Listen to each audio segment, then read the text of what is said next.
Hi, everyone, and welcome to Jehovah Boy. I'm your host, Doug Smith, and this is the podcast where I talk to friends, comedians, artists of all ilks about struggle, hardship, trauma, bad shit, overcoming it, channeling it into your creativity without letting it define you. If you are listening, you have no clue that I have changed locations, but if you're watching, you can see I moved to the office. I took over my wife's office today.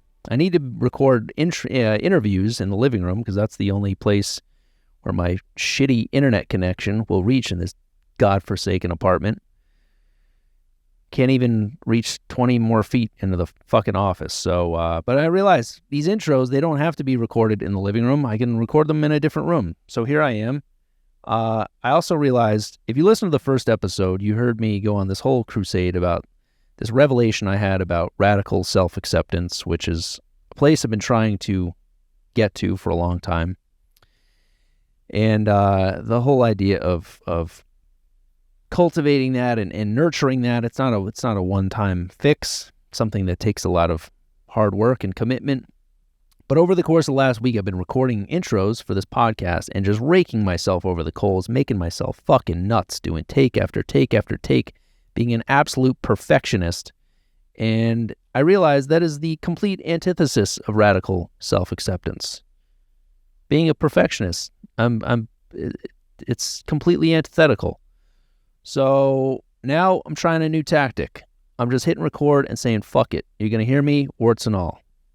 I'm going to have some slip-ups. I'm going to be a stammering imbecile sometimes. My ignorance is going to be on full display.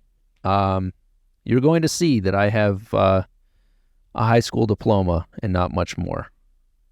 I went to 2 years of art school and dropped out. Not even 2 years. I didn't even make it through my second year of art school. Art school was too hard for me. Kindergarten for adults. I'm telling you, putting the caps back on your markers. Tough stuff. Anyway, here we are. We're trying something new. And my guest today is my dear friend of many years. I've known her for a long time. I'd say probably since I started stand-up. And she is a writer, comedian, podcaster, Alison Leiby. And she may be the hardest working person in comedy that I know. She just finished a stint writing for the Amy Schumer show Life and Beth on Hulu. She also just finished a multiple extended run of her hit show, Oh God, a show about abortion at the Cherry Lane Theater here in New York City.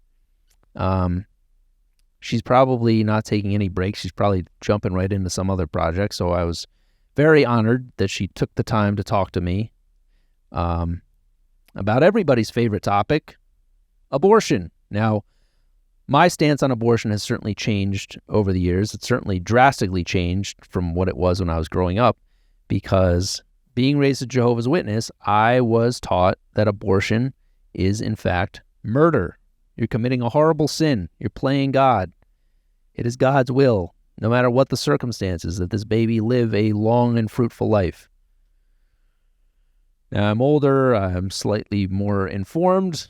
Now, of course, I say, kill them all. No, don't kill babies. Don't kill babies unless you have to.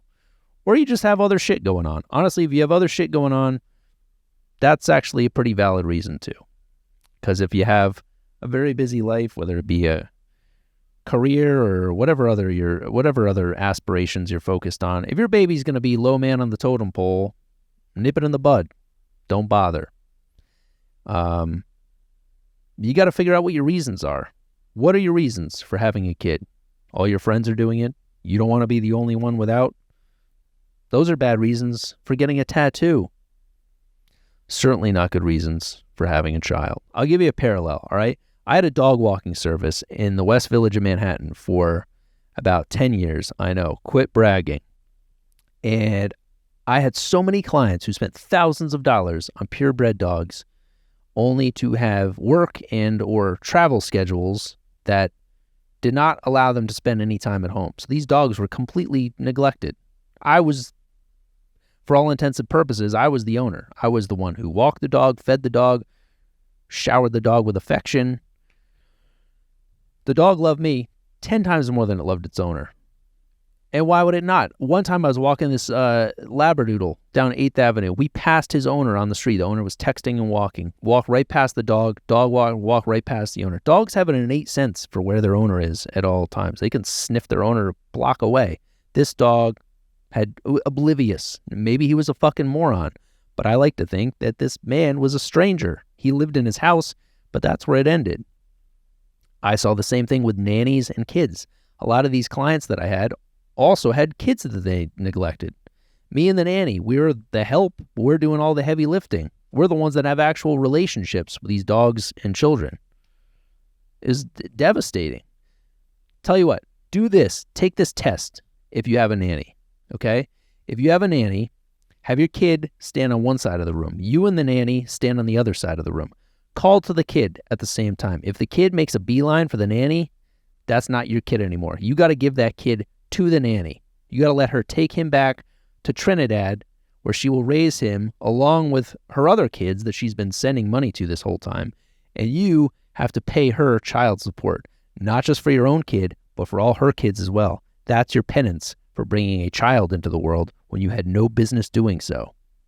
And I can tell you this, that kid will have a better life living in a corrugated tin hut in a developing country with a woman who knows how to care for children than he will in some West Village brownstone with a vapid socialite who can't take care of a succulent. I'm telling you, there's going to be a whole generation of white kids that grow up with Jamaican accents, just neglected by their parents.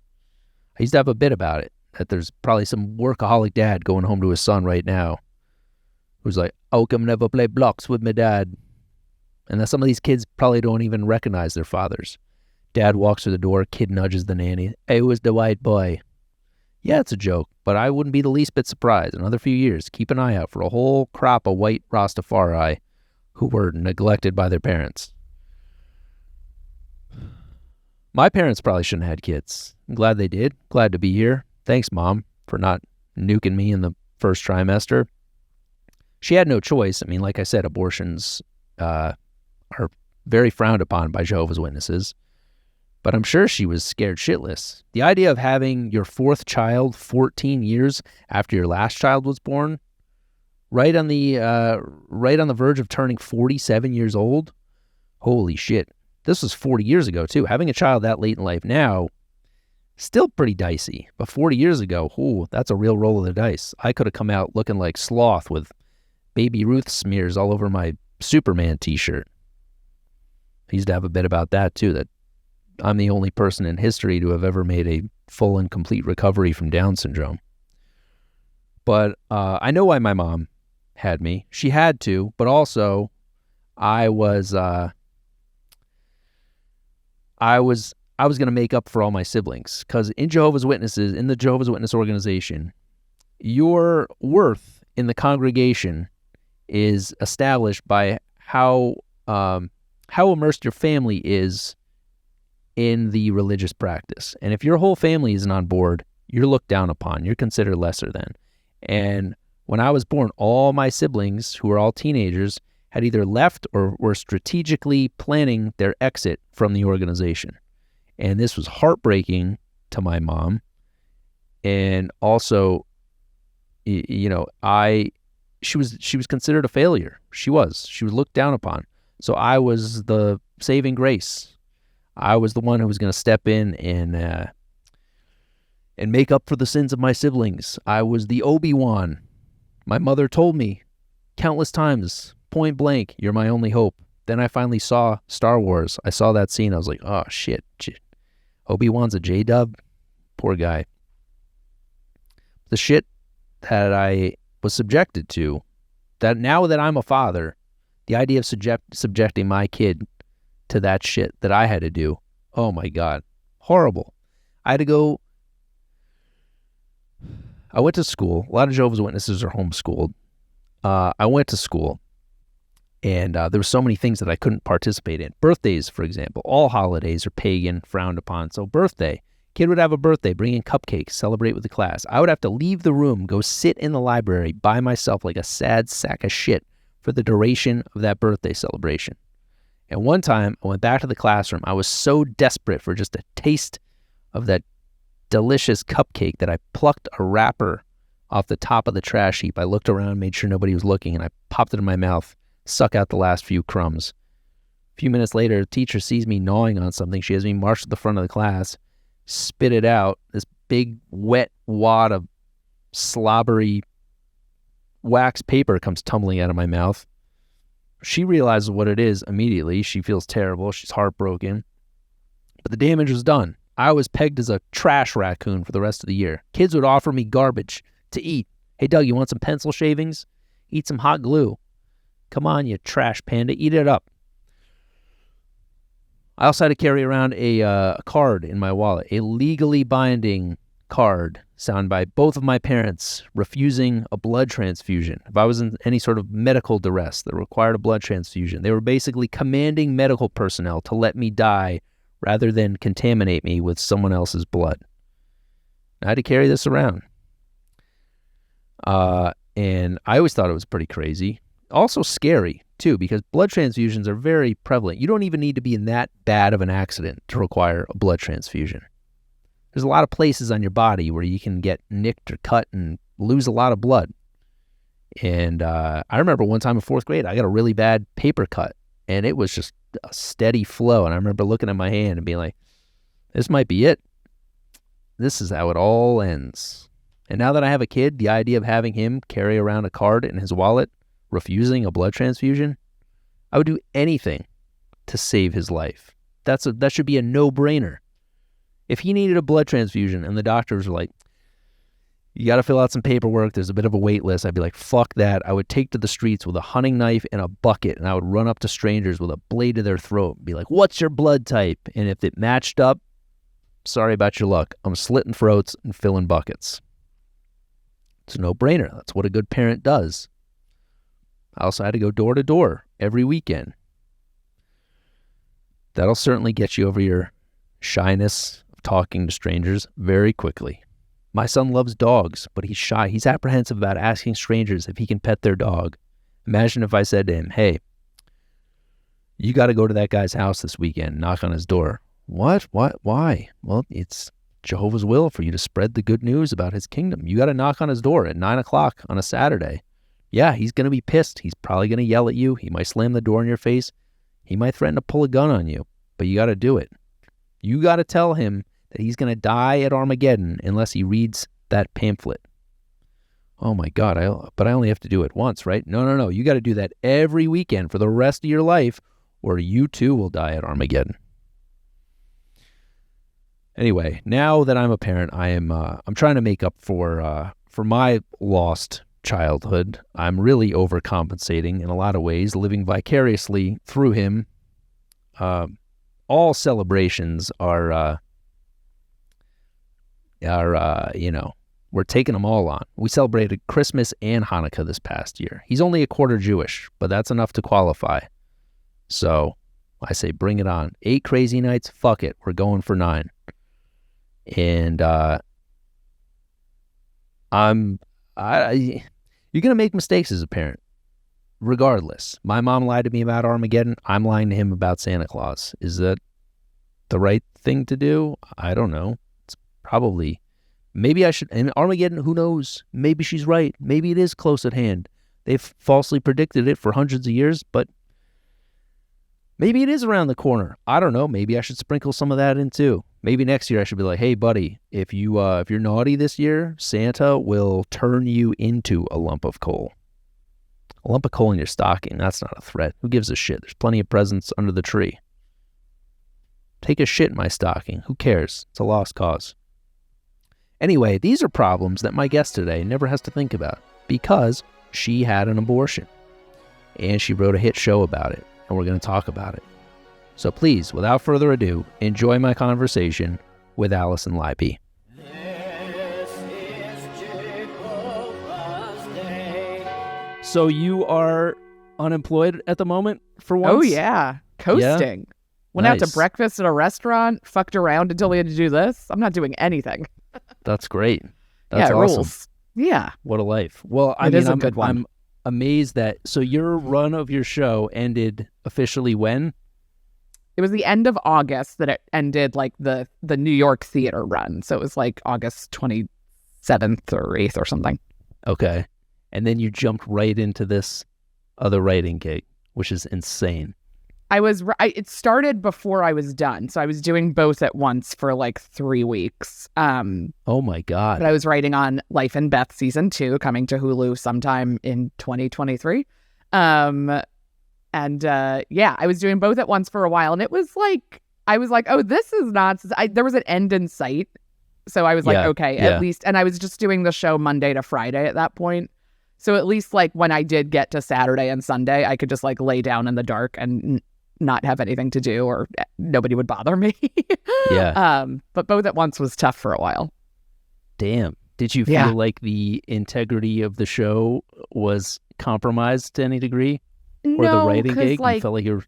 No, because like at that point, the show, like I'd been doing it for so long that I was like, oh, I know it. Like there's no, like I was still like tweaking and tinkering, but like, and like I will say that like, you know, Schumer runs a great room that is the kind of commitment that you're like, I could do this. I could get, it's just a couple hours. Like there's no, like, we're going to hold you hostage on a Zoom all day, even though we're no longer productively talking. It's just like a couple hours in and out. Like, so it kind of worked with what I was doing. And then I could go off and do the show and then come home and just like face plant into my bed. Yeah. Wow. But it was exhausting. And the show, for those who are unaware, is called... Oh, God, a show about abortion. Which is probably my favorite title of a show ever. Because Thank you. For me, I think the title of that show immediately kind of takes the piss out of the gravity of the subject matter. Yeah. Well, when I was coming up with it, that was and when I originally was doing like a run of it, like a million years ago, workshopping at the Creek and then like doing like at Union Hall and kind of around town trying to like figure out what it was. It was, oh God, an hour about abortion. And so then when I went to the because like the joke to me is like, who on earth would want to hear a whole show about abortion? That sounds like it would be bad, but this is good. And then when I was going and moving to the theater to like start the run, they were like, we do need to talk about the title. And I was like, they're going to want me to change it to some. And they were like, yeah, the word hour, it's just so stand-up-y. Can we change it to show? I was like, that was the word that was the problem? Hour, not abortion or God. Like, right. So that's funny. That was such a weird, I was like, I'm in the right hands. These are the right people. They understand what I'm trying to do here. Yeah. No, I love it because it's like, because I imagine, you know, when I hear that title, I imagine like a couple getting ready to go out to the show, and the female quadrant of the couple is like, hey, honey, let's go check out this show. And if it was like, if it was called like My Toughest Decision or something like that, and then he was like, what's it about? And she told, oh, well, you know, this woman had an abortion, and it's all about the grappling with the decision-making process of coming around to making that decision and going through that process. It almost sounds like a response that a man would have to the show. Oh, God, a show about abortion? And it's like, it's perfect. It really is It's what perfect. I was like trying, because like I think like titling shows, like, you know, it's so hard, even for like a stand-up showcase show, to be like, what the fuck do we call this? So people remember it and think it's good, but also like it telegraphs that it's comedy. It telegraphs that like, I am not taking this. This is not going to be a lecture. This is not a women's march. Like, this is a comedy show. And like, I needed but I didn't want it to be like Plan D or like whatever, like cheeky, stupid, you know, it's like there were a lot of options to like have kind of a like tongue in cheek, but I wanted something that shows like, this is what the show is. Like, I'm not trying to trick you into coming it and being like, you know, relationships or like what, like, it's not like, it's supposed to just be like, hey, this is a show about abortion, but it's a funny show about abortion, but don't come if you don't want that. Right. So it was more like a warning. Yeah, it's great. I mean, you're kind of clubbing people over the head with it. It's obvious what it is. You know, there's no mystery or mystique. You know, everybody that goes knows exactly what they're getting involved in. Yes. And then like the joke of it is that when you actually see it, it's a 75-minute show, And I would say less than 20 minutes of it is actually about abortion. Yes. It's mostly about a lot of the things around abortion that you could definitely talk about without talking about abortion. Like, it's a little bit of like, gotcha. Right. But in the other direction than I think most people would lean. Yeah. Yeah. No, you're absolutely right. I mean, when did I go? I went in April, I think it was. You started in April? Started in April and it ran through June. So sometime and then there was a little break and then it ran through August. Okay. So, I mean, I will admit that I saw you do the show a couple times at Union Hall, and I wanted to come see you do it, at Cherry Lane, because it's a big fucking the big deal. One. And I had definitely had a certain level of pride walking into that venue. Like, look at me, a man going to see a show about abortion, and I'm bringing in tow another man friend. 2 men going to see a show about abortion. Yeah. And like, I already loved what you were doing with it beforehand, but you were right. I was struck again watching it for, I think that was the third time. Yeah. Oh, this actually is very, I shouldn't say very little about abortion, but it's not nonstop. I mean, there's something in it for everybody. There's relatable aspects of humor to everybody. And I loved how, didn't you have one part in it where you have a sports joke and you're like, that's for the men in the crowd? Oh yeah, I've since cut it because I got in the weeds with it a little bit, but it was like it's like some analogy joke that compares, I think, like pregnancy to like Michael Jordan's basketball and baseball careers, and like, it usually gets like an okay laugh, and then I'd be like, men, I wrote a sports joke into the abortion show. There you go, you get your one, and that's it. Yeah, which was hilarious to me because, as a guy who's not a sports fan, that was actually the one moment in the show where I felt excluded. I was looking around like, do you guys get this? I don't get this. I had like friends of mine, like female friends of mine, be like, I get that joke. And I'm like, of course you do. I get that joke. I wrote that joke. Like, I understand. Like, it's not supposed to be exclusionary. It's supposed to like tip its hat to like, hey, you listening, guys? I said Michael Jordan. That's like the whole thing. But I think I've cut it just because it like got a little complicated with like the hard part about the show now is that I wrote it before they overturned Roe. And so there were jokes in it that are like, oh, back when they were trying to overturn like these laws, which is like when that joke happens. And I'm like, oh, I can't say that anymore because they did it. So it's made it a little complicated. And that's the real tragedy of Dobbs, is that I've had to change some language in my show about abortion. Yeah, you should have reached out to Congress. Don't you know I'm in the middle of my theater run? Yes. Can't this is you a wait 6-week a run. month or We're two? extending. I need to have access to this. It's for the jokes. So what was your first? Let's backtrack a little bit. Sure. I do want to get into the whole Roe v. Wade happening during the run of your show, because that's fucking crazy timing. Wild. But so when the incident took place, how long ago was this? It was summer of 2019. So 3 years ago, 3.5, 4. How long ago was that? Summer of 29.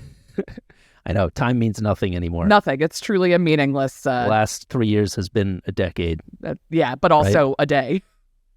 Exactly. So I think you kind of allude to the fact in the show that the abortion itself, you did not feel like it was a particularly traumatic thing, correct? Yeah, I mean, and I kind of like, that's why I wanted to write a show about it, because I went through this experience of had sex with somebody, found out I was pregnant, knew I didn't want to have a kid. That was the beginning of me realizing definitely never, but I knew definitely not in that moment with that person at that time.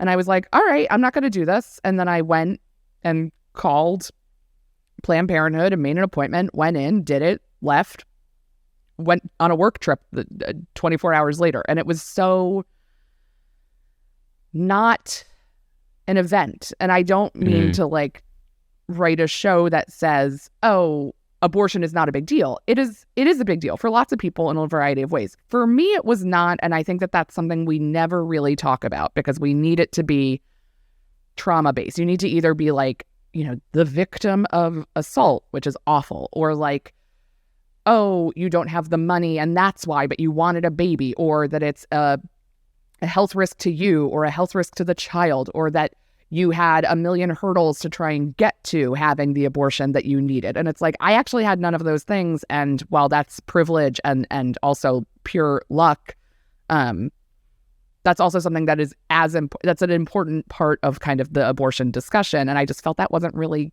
ever getting told, because that's considered like, oh, that's like a selfish white lady's version of abortion. And it's like, well, yeah, but we have them. Right. Yeah, absolutely. So like, it wasn't something that you knew as soon as it happened, as soon as you realized you were pregnant. This was never something that you had to weigh the pros and cons. It was immediately, very clearly decision. No decision making. I mean, yes, decision making in that I was like, well, I know what I'm doing here. Like there was no like, but like, which is again like a lucky position for me, because I also know there's plenty of people who probably do find themselves in the situation of like, I mean, I think I want to have one. Is now the right time? Like, what if I can't, and I think in pop culture, we see that a lot. I think about Sex and the City all the time, where it's like Miranda has an abortion, or is like going to have an abortion and then has the kid. And she's like, what if this is my baby? And like, I personally did not have any of that dialogue in my head. So it was very easy to be like the most annoying thing was like finding a date that worked with my schedule. And I was on the road on a stand-up tour with Alana, and then I had like 4 days back in New York, and then I was going to Miami for a week for Maisel, and I was like, I don't want to be nauseous in Miami at work, so I guess I'll try and do it on Saturday if you guys, and they were like, we do Saturdays. I was like, oh, okay, great. Like, just really, the bureaucracy of making a medical appointment, which is not unique to abortion. It's any medical experience. Babies fuck up your plans even before they exist. That does sound true. I wouldn't know. I only know this limited experience with one. So you had a work trip, right? You said 24 hours after you had it done, you had a work trip? I think it was Saturday afternoon was when I did it, and Monday morning I had a flight. So like 36 hours. Damn. Wow. Yeah. So it was fun. And how soon did you know immediately that you wanted to do a whole show about this? Did you just start telling jokes about it? How did the whole thing kind of snowball into what it became? At the time, I was just like, I got to get through this, which was like pretty simple. But then I was like, I remember I was on that work trip, or no, it was the Sunday. So I had it on Saturday. Sunday, we were doing If You Build It, my old stand-up show that I was running with Robert Dean at Subculture. And I showed up, and we were both sitting there early in the chairs. And I was like, ugh, I had an abortion yesterday. And he was like, Jesus Christ. Just like, Spit come take. on, lives. Yeah. But I was like, I'm not he was like, are you going to talk about it? I was like, not tonight. Cause I'm like, I don't know what to say yet. And then it's just me being like, I had an abortion. And it's like, are there jokes yet? And it's like, oh no, of course not. This happened like 8 hours ago. But then like I got back from the work trip and was out doing stand up again. And I was like, I think I can write some abortion jokes. And like, we've both been doing stand up for a long time. I think you've seen a lot of abortion jokes. I know I have, but none of them have been from the perspective of someone who's had one. It's usually about the politics of abortion, or abortion is used as like a theoretical punchline to something. Like, I'd rather have an abortion than, I don't know what things people do. The word itself is often used as a punchline. Yes. Kind of lazily so. Yes, exactly. And I was like, I think I could get there. And I remember the first time I was doing a show at Secret Loft. And it was like a pretty good it was packed. And like, I just like, it's so interesting how much the confidence plays into how people receive this material. And I just wrote, I mean, these were just like some very basic early jokes. Many of them are still in the show as it exists now, but like just kind of out of nowhere. Like, I'm like, grocery shopping's hard. Anyway, I had an abortion. And it's like, okay, well, it's a hard pivot for a lot of people. And I understand that. But I wrote like, 2 or 3 minutes of jokes.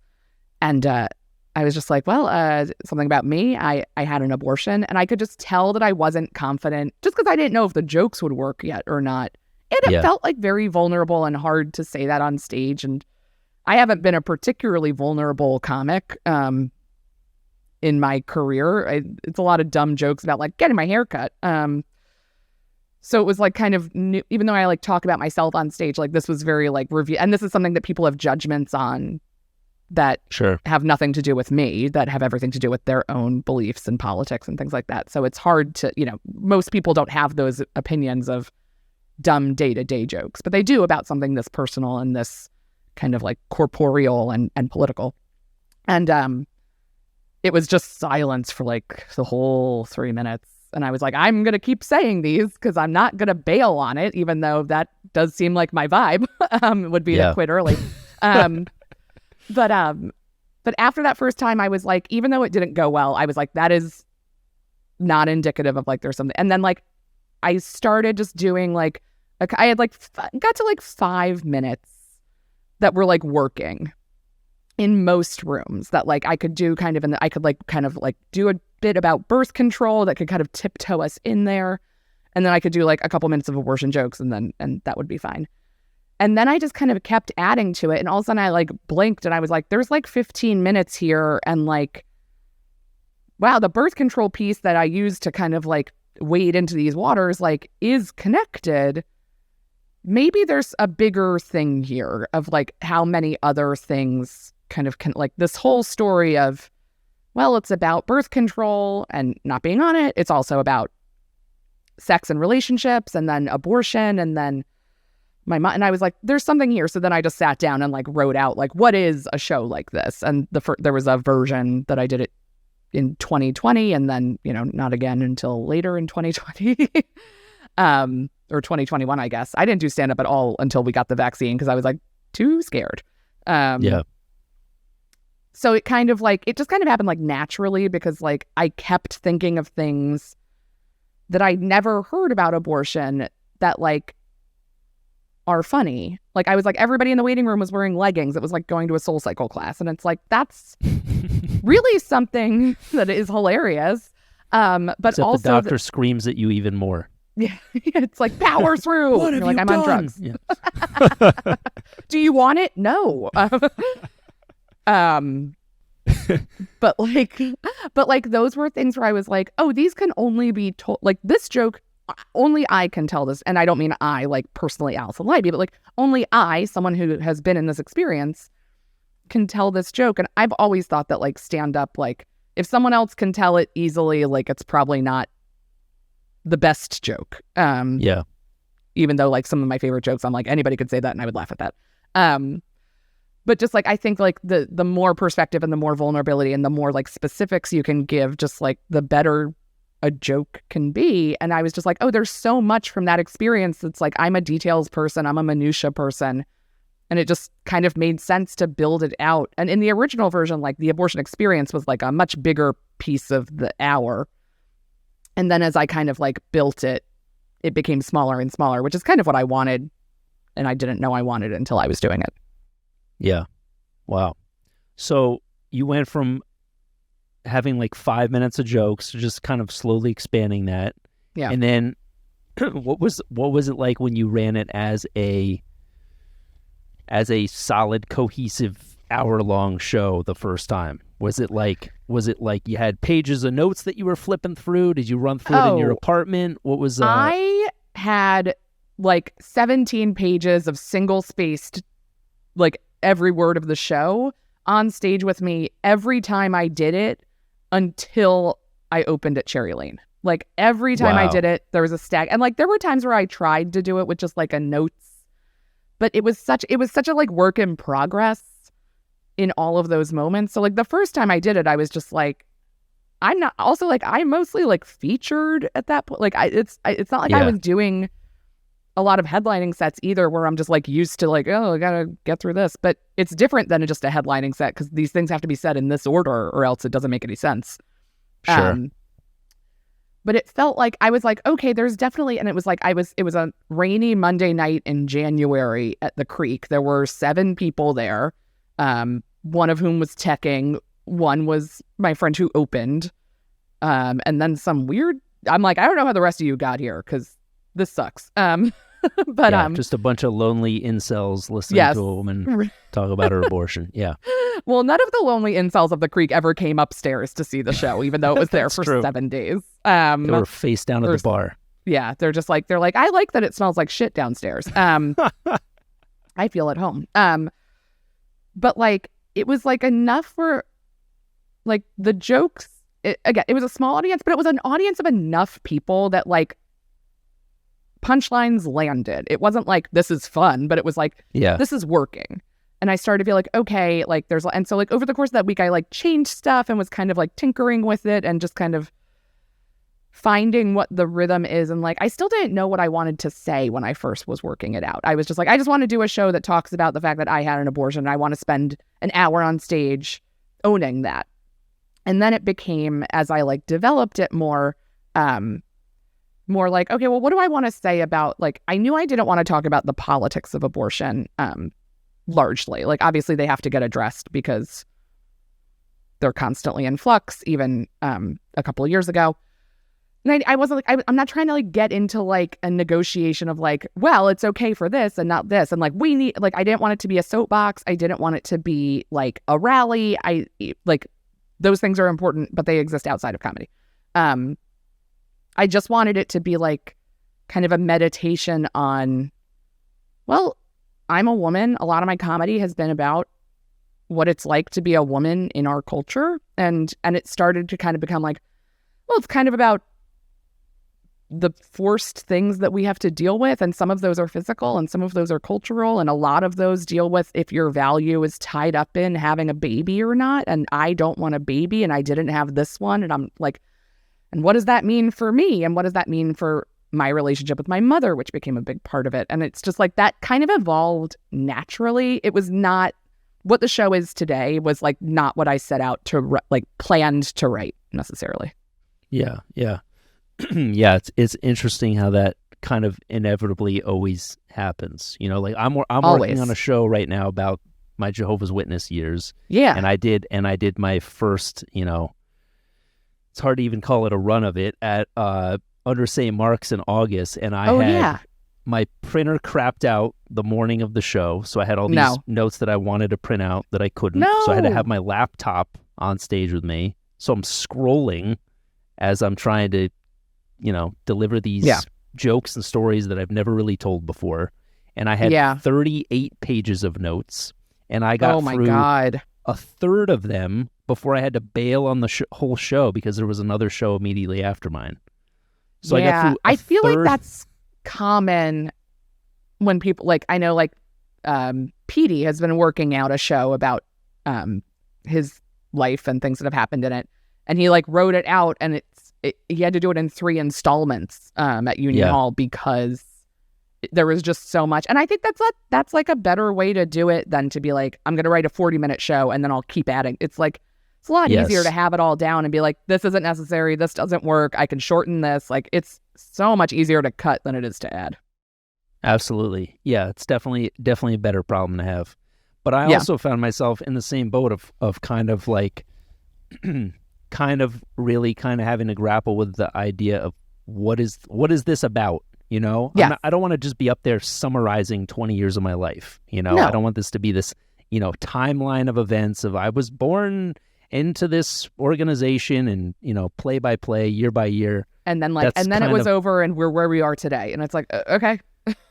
Yeah. So that's why I love, like, in your show, you do talk about, and I don't want to, you know, feel free to talk about this as much as you want because I don't want to give anything away, but I don't care about spoilers at this point. You do talk about your relationship with your mom and what you found out about her own experience with abortion. And I feel like that's a really kind of pivotal moment in the show.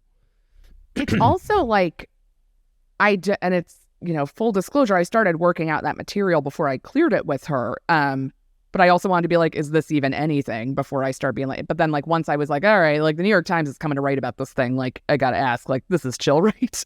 But I mean, like, I think that without that story about my mom's abortion experience and kind of like, you know, how she told me and like I mean, of course it's very funny because like she's a very funny woman and it's a wild story. I wonder, like, if I didn't have that, and it's not like I was like, I had my abortion and then I started writing jokes. And I was like, ooh, I need a way to end the show. I better ask my mom if she's ever had one. Like, that's not what, like, she did genuinely tell me 2 weeks later after I'd had mine, she had no idea I had one, but it was because the politics in 2019 were starting to kind of tip the hat of like, they're going to try and overturn Roe. Like, states were trying to pass really, really, really restrictive bans long before Dobbs was on the docket or the court was hearing it or that the court was full of Christian fascist racist nightmares. She was great band name. Yeah, that is a good band name. Christian fascist Ladies racist and gentlemen, nightmares. Christian fascist racist nightmares. I mean, that is a hardcore show. Yeah. And by that I mean it's full of skinheads. But she told me because she was like, I've never told anyone this. I don't talk about this, but I don't think that people realize what no access to abortion looks like and what illegal abortion looks like. And this is my story. And and she told me because she was like, I've been thinking about talking about it more. I think it would be really, and I was like, I think that's great. I think you should. I fully support that. She was like, I've been thinking about writing about it on Facebook. And I was like, please don't do that. Don't write a big Facebook post about your illegal pre-Roe v. Wade abortion that the mafia did in New Jersey. Like, please don't do that. Cause like, I'm from an area that is all of my parents' friends. Like, they're conservatives and my parents are very, very, very liberal and blue through and through, which is, thank God. But a lot of the people that my mom's friends with on Facebook, other boomers, are not like, oh, that's chill. They're like all at church. So I was like, don't do that. And that's what kind of like stuck in my head is like, there's a way to tell this story that is effective. And I didn't know at the time that I was going to be writing a big show about this. But like when I started writing it, I was like, this has to be the end because it ties it, like, it talks about the politics without talking about the politics. Like, it says, like, this is what the world is like without bodily autonomy and rights and how scary it is for especially a young person. I don't know what the show would be like if she hadn't ever told me that. Like, I don't know what would land it, what would end it. Like, it's just this like wonderful like coincidence that she happened to tell me when I was starting to write jokes about it. And all of a sudden I was like, this is naturally where this goes. And then that she was gracious enough to be like, yes, of course you can use that. You can talk about it. Like, her one thing was like, just don't do it on TV. And I was like, well, the goal is that. So if that's not, and then if I get an offer, I will turn it down. Yeah. I'm not going to be like, no, thanks, HBO. I mean, they said like, you no, got to so make whatever. me a better offer and then I won't do it on TV. Yeah, right. You're going to have to pay me what a streamer would pay for a special. Do you have that? I mean, I think you do, but you're not going to give it to me.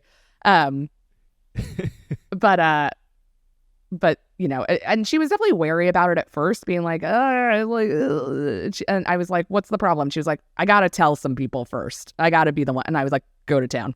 And apparently she like drove down to my cousin's house the next afternoon and was like, I need to talk to you. And they were like, what? And she was like, well, and then she like told them the story. And I was like, I don't think you needed to do it the next day. Like, no one was going to see this thing for a while. It was like still in development. So funny. Wow. And do you feel like if you had not gone through this experience yourself and you had found out about your mom's experience, do you think you would have had a different response to it?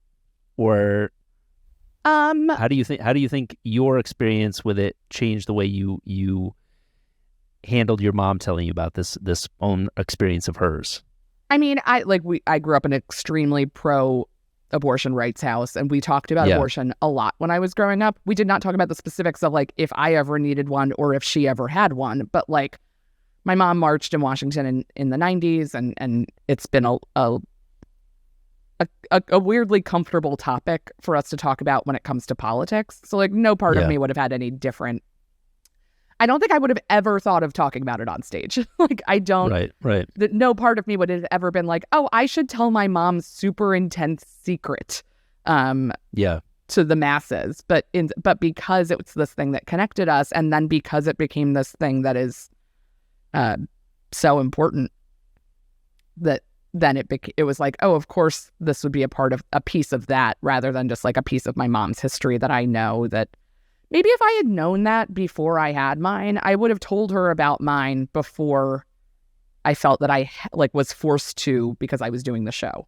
And I don't know if I ever would have told my mom about my abortion if I wasn't doing the show. Right. I just don't know when I would have wanted to do that. I mean, I guess like when it became a Supreme Court case, it probably would have come up. But like other than that, like, I mean, the show kind of forced me to have a reason to tell her about it. And the politics of the country like forced her to tell me about hers. And then like now we have this thing that like, it's not like we talk about it a lot. In fact, we almost never do. Because what is there to say? But it is weird how it's become this kind of thing that we share and that I can talk about and that we both kind of do talk about to each other and also to other people and to me, the public. Yeah. And even though you grew up in a, pro-choice household, I kind of wonder if like, if you hadn't had one, you found out about hers, or if she hadn't had one and found out about yours, if there still might have been some judgment passed. I think like, and not even judgment, but like, I think there's still this weird distance between if you've had one versus if you haven't. Like, it's that's part of like what the show is, and part of why like I also why I include that story at the end, and I include how long it took me to tell her.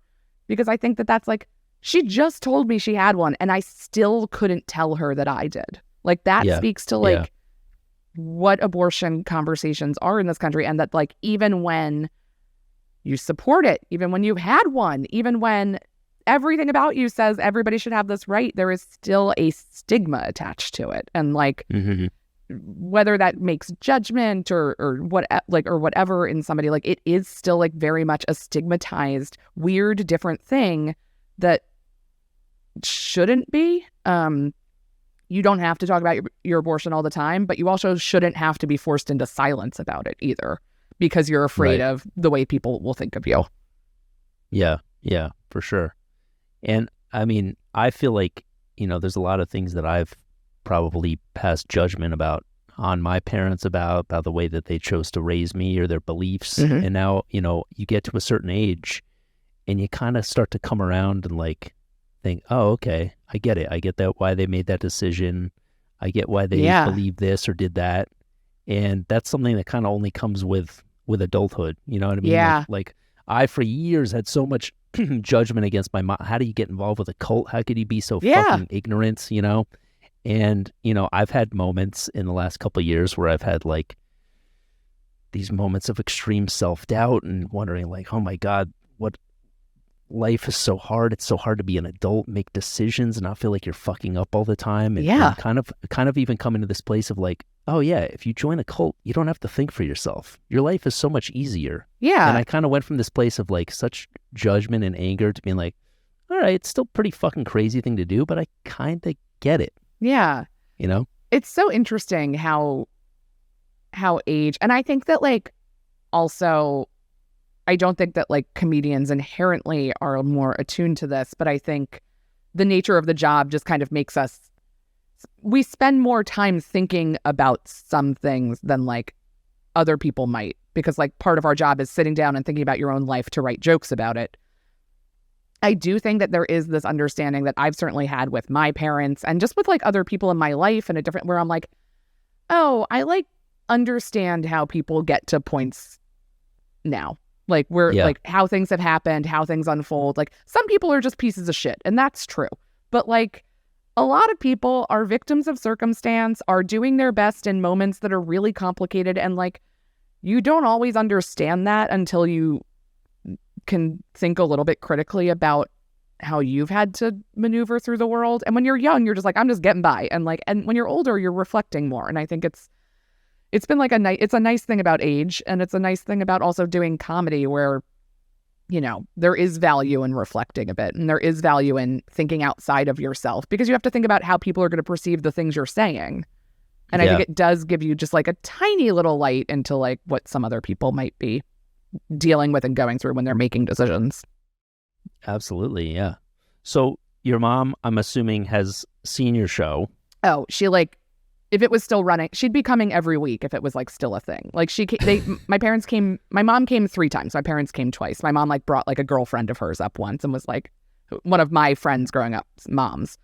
But she's seen it a bunch of times and she loves it and thinks it's like the coolest thing.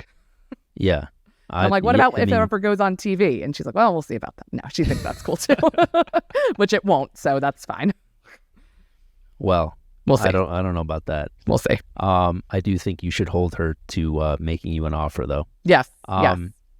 So she might have more money than Netflix. We don't know that on either end. Exactly. Yeah. I don't know how Netflix is doing. They're in tanking. The hole. Like, yeah. I think. I don't know.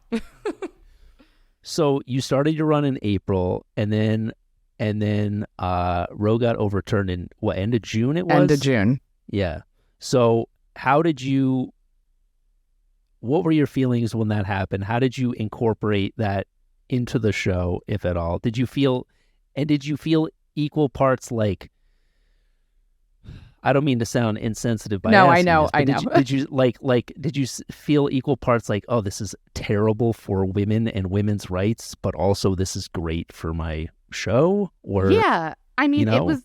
I had to compartmentalize that stuff because, like, I mean, the first thing that happened was we had the leak from Alito, and that was the second week I was doing the show.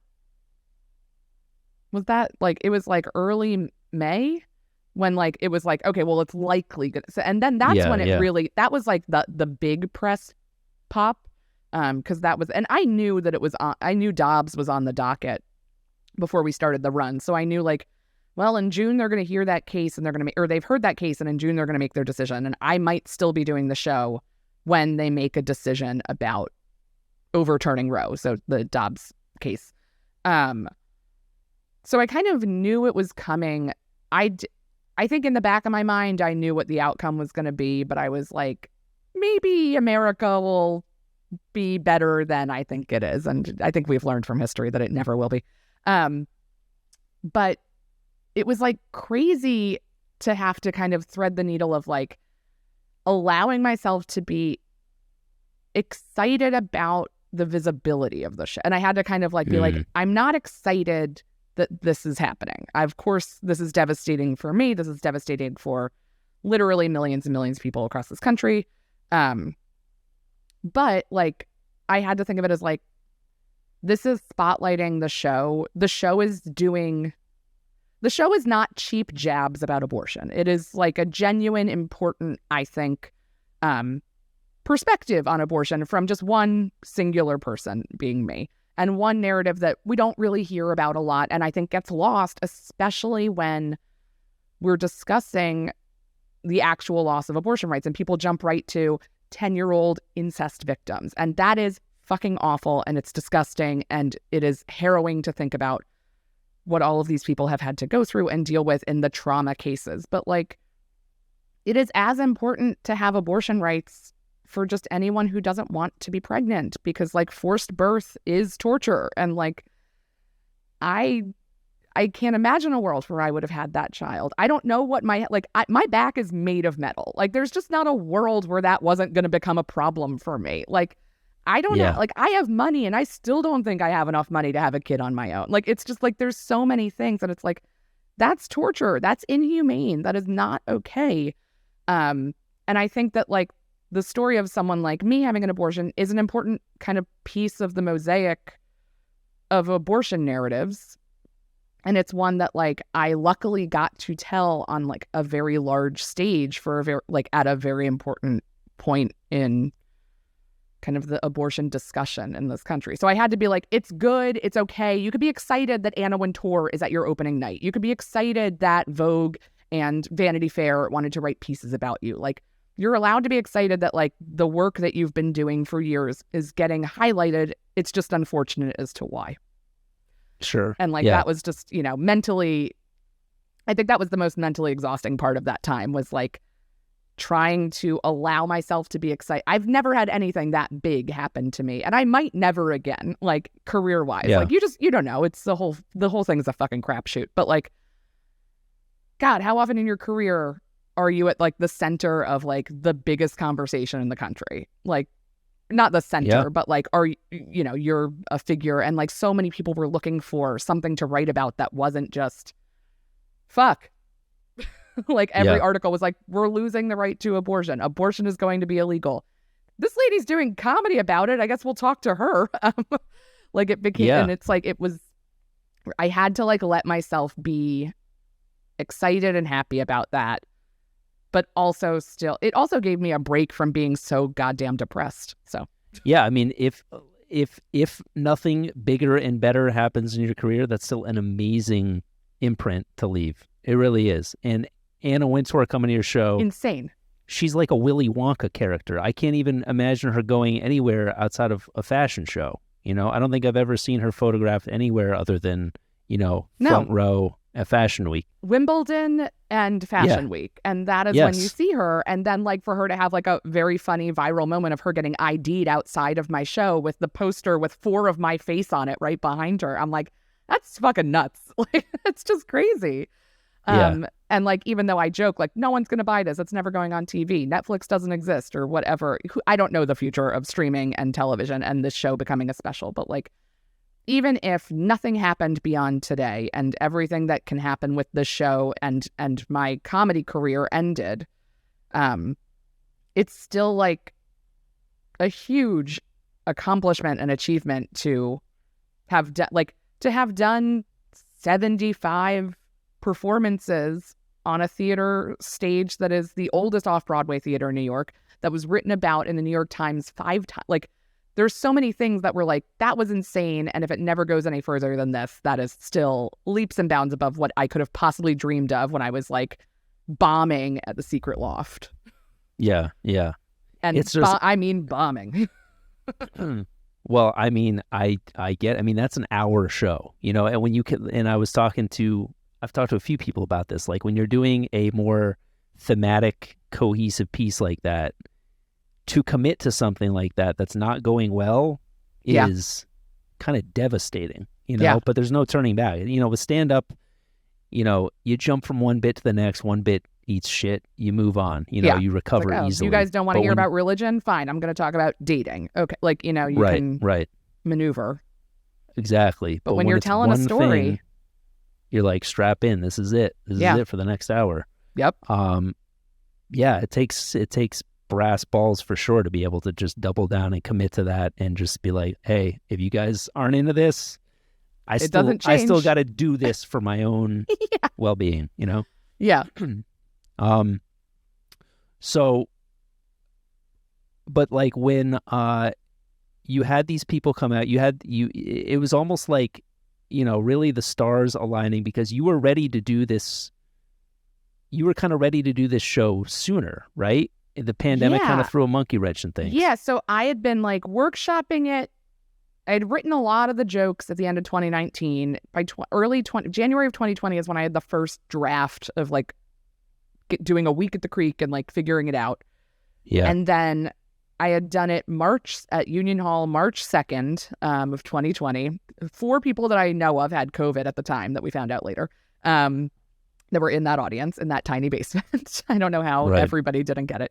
And the producers who like do a lot of shows at Cherry Lane, who I ended up working with, Mike and Carly, who are fabulous, and they've produced a lot of the like solo shows that we've seen from like comics off-Broadway, had come to the show and they were like, oh, this is really good. We're super interested in like helping develop this and figuring out how to produce it. And we had like a lunch meeting set for like March 17th.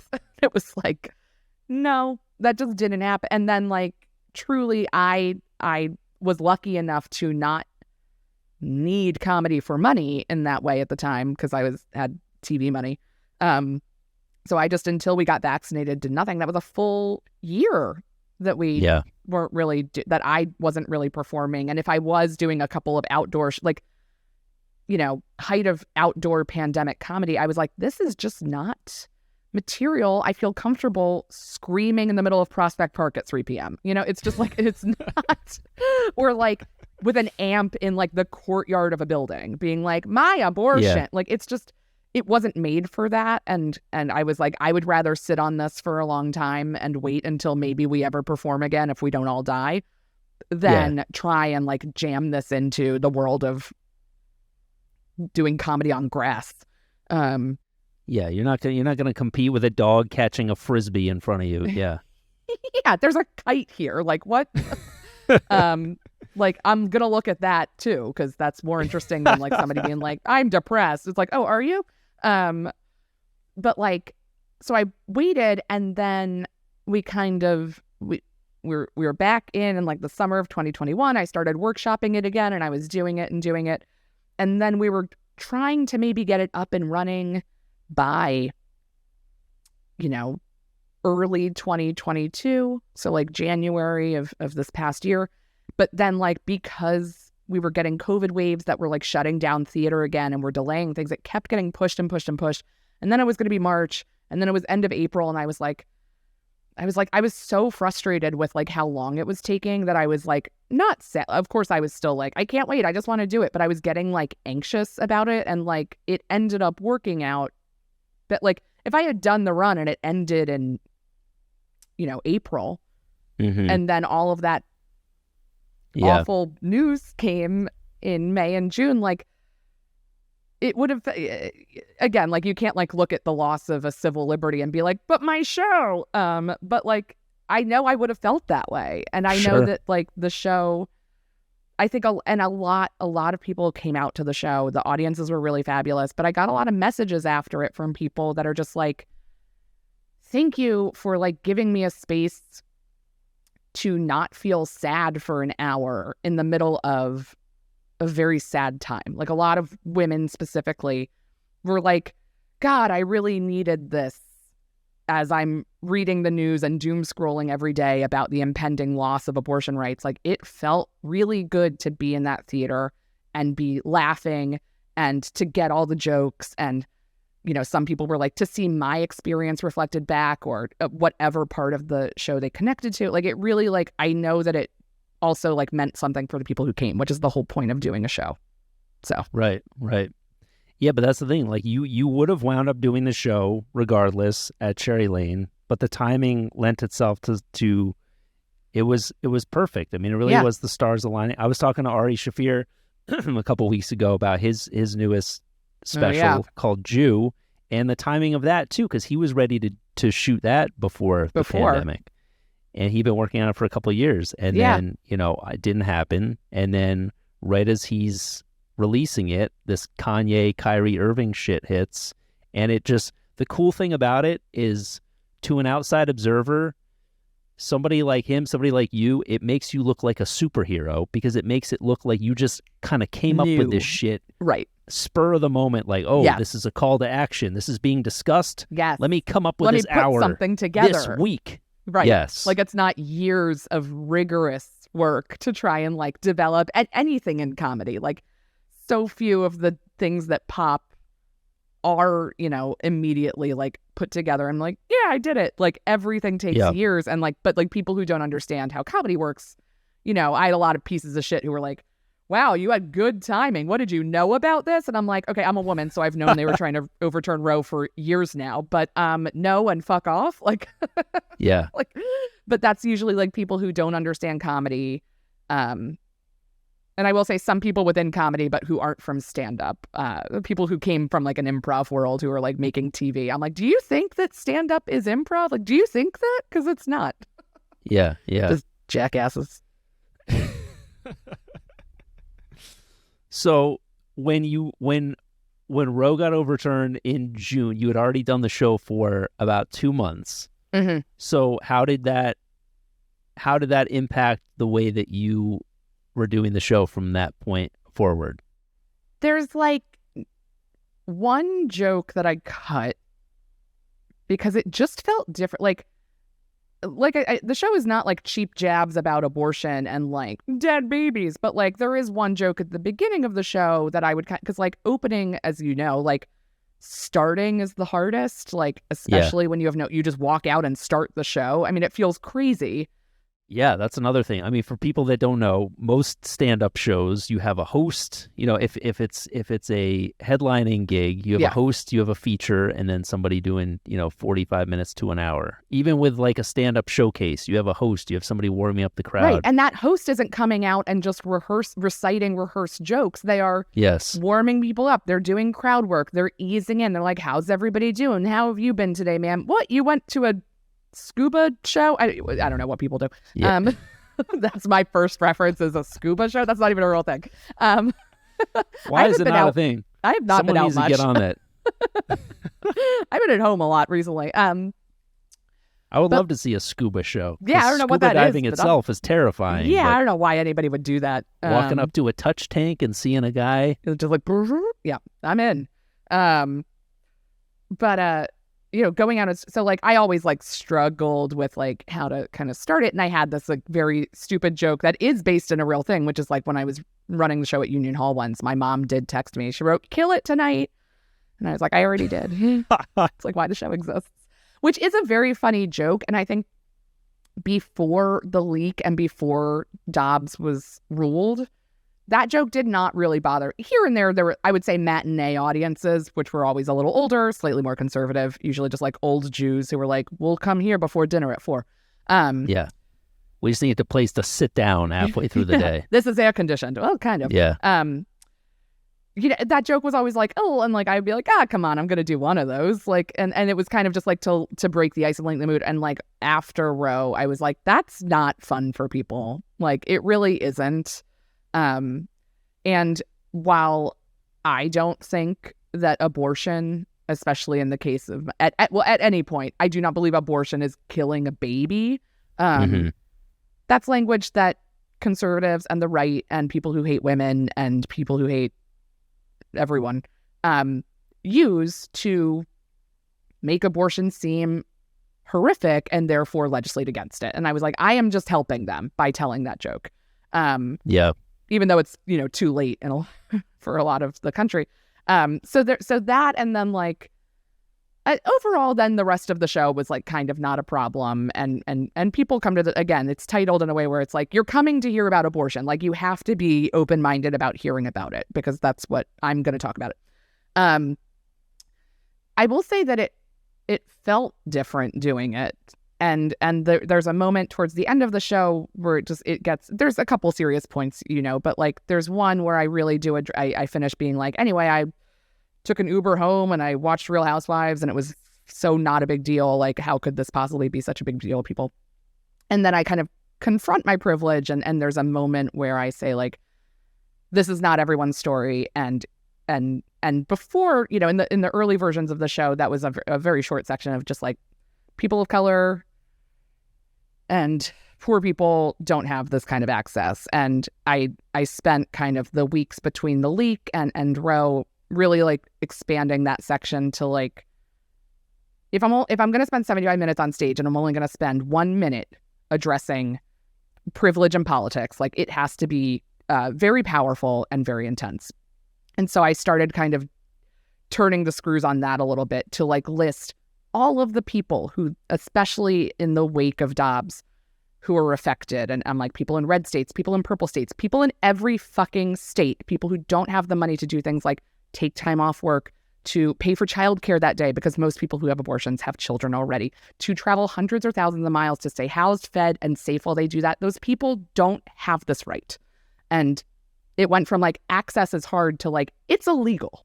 And that is a really important, that was important all along from the beginning, from 3 years ago, but like it's extremely important now because the realities of it are so much more crushing. And I was like, I'm not going to change a lot of the show. Most of the show happened in the past. A lot of it's just jokes about like periods and houseplants. And, what am I changing really based on the politics here? But that part is important. And so I really turned the juice up on that part. And it really, in the last, I would say, the last like 6 or 7 shows from like the decision to the end of that June run, I cried every time during that section. Like just every time. It just not even like as a performance, like it just would happen. And in most of the August run too, like by the time I would get there, it's just such that's the dark part. That's the dark part is not that I decided to have an abortion, or that I don't want kids, or that I didn't tell a lot of people about it. The dark part is that most people don't have the kind of access that I do. And that's really fucked up because we live in an unequal society. And this is a horrific example of that. I would say also after Dobbs, my mom's story was originally included to be like, this is what it's like if we don't have abortion rights. And now, like, it is no longer a example from the past, but it is actually now kind of, I mean, it's that version doesn't really exist anymore. We do have, but it also does in a lot of ways. And so what I've been trying to figure out as I move to the next phase of whatever the show is trying to be like, how do I continue to include this story, but frame it so that I recognize that this is pre-Roe and we live in post-Roe. And I haven't quite landed on that yet. That's kind of like the developmental process I'm in now, where it's like, how do you really set up especially when it was written originally as, we can't ever go back to this. And the problem is that now when people listen to the show, even in a blue state like New York, it's like, but we are back to this, because a lot of people, and that's been true all along, but it's just even more people now, like, this is the reality again. Yeah. And how do you do that? And then end the show and be like, anyway, have a good night. It's kind of dark. So you are still making, you're not done. You're planning on bringing it back and still making tweaks? Yeah. I mean, I'm starting to, I did it in Minneapolis a week or two ago. I'm going to Pittsburgh next week, and just going to try and set up a tour of like places where it feels reasonable to do the show. To hopefully develop it, to hopefully, again, put it on tape so that people can see it in some way, besides people who can attend a live show, which is not everyone. So I am still kind of like tinkering with it. And the problem is, like, abortion rights are a moving target. So it's really hard to have a settled show when, you know, the politics around the thing I'm talking about are in a constant state of change. Yeah. Yeah. Do you feel like that, though, is a good thing for you? Because I imagine that you would probably, if it was just done, like wrapped up in a neat little package, it is boring as fuck to do the same thing every night. Yeah. Yeah. But I mean, and that's got to be something you had to grapple with too, is like stand up, you know, you always looking forward to, you know, you got this set, you're kind of, it's kind of piecemeal. Like you take this bit out, you plug this bit in. Yeah. You know, you get have tired of telling something new this that joke. You're excited about at some point. Yes. So it did keep me kind of on my toes. Just like, how do I even if I wasn't making real changes, but just listening for what was hitting differently, because like things started to hit people differently. And a lot of that didn't result in major change, but little cuts, little tweaks, little here and there, like, because the general kind of thoughts on this material are in flux. And you know, as we move through the different parts of the summer and where reproductive rights were, it did, like, audiences, like, as a whole, were getting different. And I had to start figuring that out. And the one thing that, as I look to touring a little bit, is something I learned. I did this in Austin, Texas for 3 nights right before I opened Cherry Lane, when I was still kind of like workshopping stuff. I did it at Moon Tower. And Austin, I mean, that's Texas light. I mean, it's not real Texas. It's you know, a relatively blue dot in the middle of a very red state. But I went and did it, and, like, again, the title tells you what it is. It was part of a comedy festival. Everybody knew what they were getting. The audiences were really fabulous, but it just was a little different than it had been in every other iteration in New York. And I was asking a friend, like, afterwards, I was like, why do you think it's just because Texas is inherently a little bit more conservative, even in a liberal city? And she was like, yeah, maybe. I think it's mostly that, like, we don't have this right anymore, because it was after the 6-week ban in Texas had gone into effect. And, like, even though everybody in that room fully supports abortion rights, and some have had one and some have some support them, it is no longer a reality for someone in Texas to have the experience that I had. And that does change what it feels like to watch that show, because it is a fantasy for some people. And that's going to be true when it's on tape, no matter what's happening, because there will always be restrictions to abortion and hurdles for people, because we live in an unequal society. But in doing it live, like it's just something, because I'm like I would never go to a really like conservative place, and it's like it's not even that. Like Tennessee, you can't get an abortion. Nashville is a fairly liberal place. I bet I could go do the show there and people would come out. But people watching that show can't leave and go do what I did. And I think that really changes what it feels like to hear the story of an easy abortion and how important it is when like that's gone for people there. And so that's kind of the next very difficult phase of kind of navigating this show and its performances. Yeah. Wow. And do you feel like doing this show has kind of changed the way that you are going to proceed going forward? Like, do you look forward to going back to just doing like regular stand-up and just a bunch of disparate jokes weaved together? Or are you looking forward to like finding the next it's so funny because like thematic hour? I hadn't really like written a bunch in the last few months, obviously, besides what's in the show. And now the show's been done for a while just as a run. So I've been like out just fucking around doing stand-up. And like I found myself writing, like I have like 15 minutes right now that like all does connect. Like it's just like, wow, it is all connected. And like any of these jokes are fine on their own, but like there is a through line that I can follow. And part of that is just like I'm starting from scratch. So I'm just like, but I find myself being like, and this connects to this. And I started in storytelling before I did stand-up. So for me, like, it's always, performance is always about having, like, a narrative. But I do find myself, like, still being like, oh, like, I'm not, like, aching to do another theater run about a thematic topic just because, like, I don't have one in me right now. But also, like, it was an extremely exhausting experience. But I would do another one down the road if something came to... I think, like, what's important in these shows is like if it's something you really have a ton of thoughts about and care about, because like you have to talk about it for 70 minutes ideally every night, which like is a lot to kind of force for like it's all about hats or whatever, you know. It's like it's got to be something. But I do want to write just like the dumbest shit and say it on stage and then move on to other dumb shit. I'm excited for that. Sure. And what was, of the whole run, I'm sure you probably had a few, but what was the night where you, like, did you have like a real shit day or something kind of catastrophic happen? And you're like, this is the last fucking thing I want to do, is be in a theater full of people that are there to see me. I don't want to be looked at. I don't want to be talking. I don't want to be doing this, but I have to fucking do this. I mean, look, a lot of days I showed up hungover and that was hard.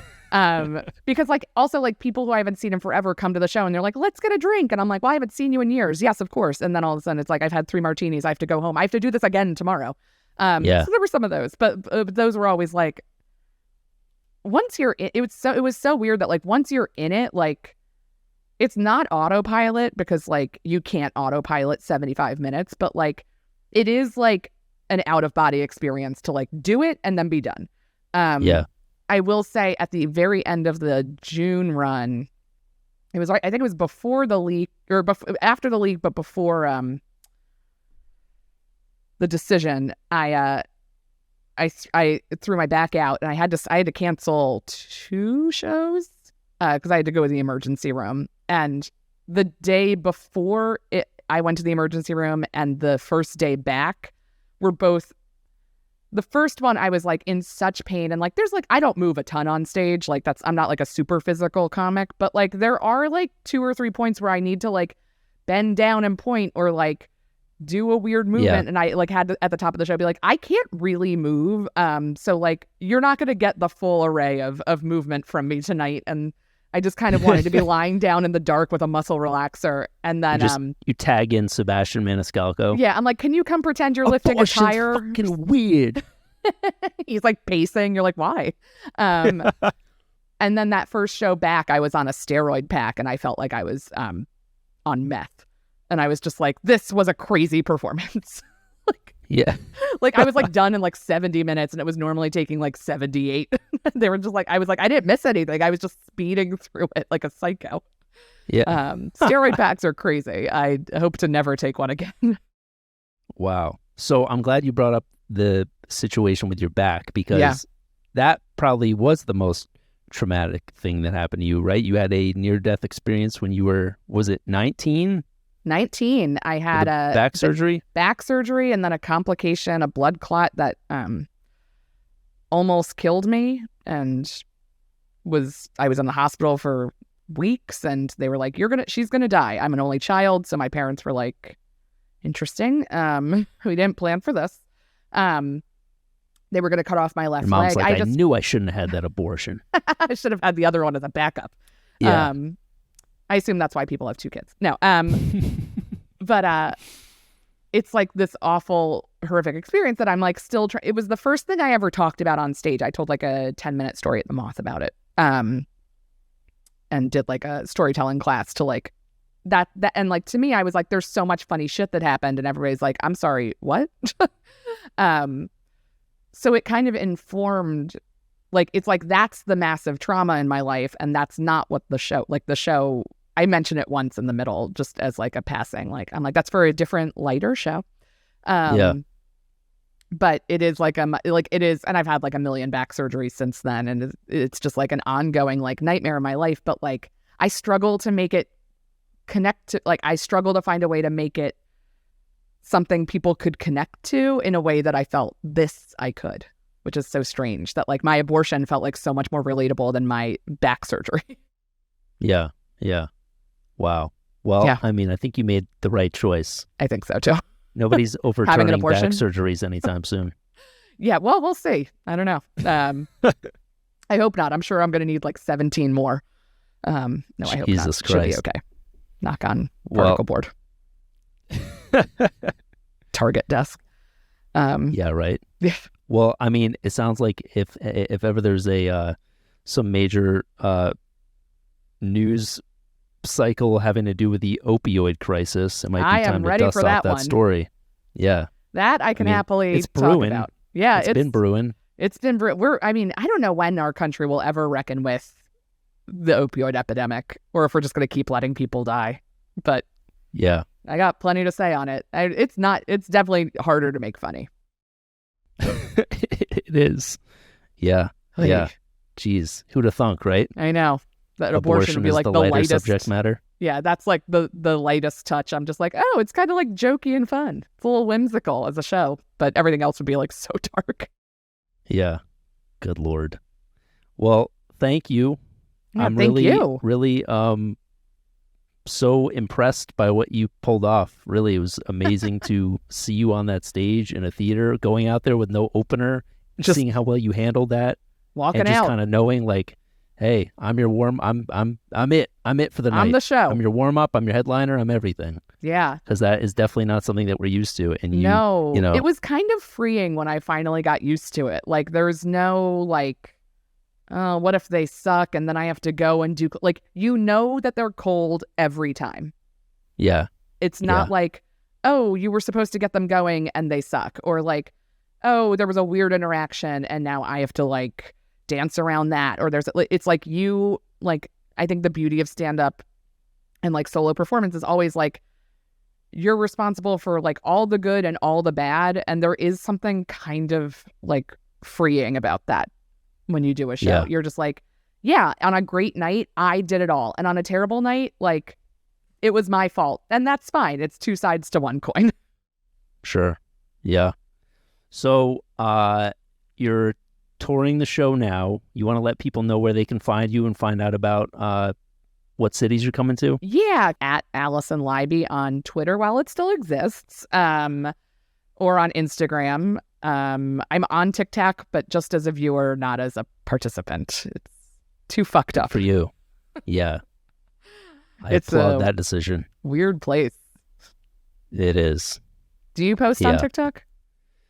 Very rarely. Yeah, very rarely. Yeah, it is a wild landscape. I've seen people fucking blow up and careers thrive off of it, but it's yeah, it is. It's a scary landscape. Yeah, I get served sometimes just like a stand-up clip of someone I've never heard of in a city I've never been to, and it has like 46,000 likes and 150,000 views, and I'm like, whoa, that's crazy. And then I see like friends of mine who are objectively famous, and it's like 9 views, and I'm like, this is a weird app.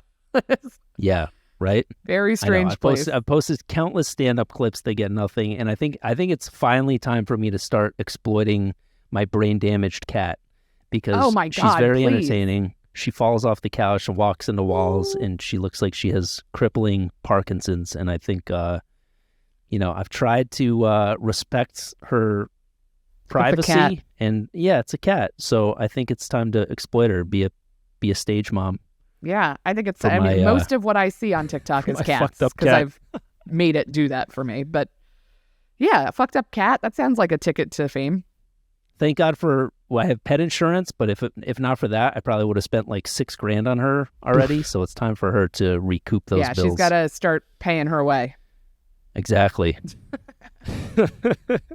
All right. Well, thanks, buddy. Good luck on the tour. Thanks for having me. And congratulations on everything. This is I'm really, I know I told you this before, and it sounds weird to say. I'm proud of you. I've known you a long time, and, I know. And what you pulled off is really amazing. So I hope you're proud of yourself too. Yeah, no, it's been really a wild experience and very fulfilling. Awesome. We'll keep slugging it out.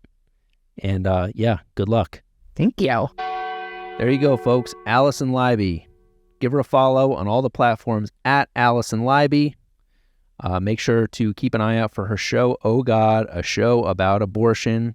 She'll be touring it soon. I believe she's trying to pitch it to several different streaming platforms at the moment. Hopefully they pick it up, pull their heads out of their asses, and give her a shot because it's a fantastic show. And I feel like we're on a new frontier now in comedy where it's these solo shows. It's all about really kind of getting an education through laughter. And I learned a lot about abortion that I had no clue about. I mean, I'm a pretty oblivious person to begin with, but learned a lot about Roe v. Wade, the whole process of things getting overturned, what women have to go through now if they live in states where it's illegal. So, pretty crazy times. Ladies, if you live in a state that still allows abortions, live it up. Get them while you can. And if you don't, and you got to go through with it, you got to have that kid, keep them away from the witnesses. Please, if they come to your door, hit them with the hose. You want no part of that shit. Believe me. Anyway, I thank you guys so much for tuning in. Really appreciate the support. Make sure to share, tell a friend, rate, review, subscribe. The success of this podcast, it all depends on you. So, I'm going to keep swinging for the fences, doing my best. Radical self-acceptance, baby. And again, really appreciate you coming on this ride with me. I'll see you next week. Goodbye.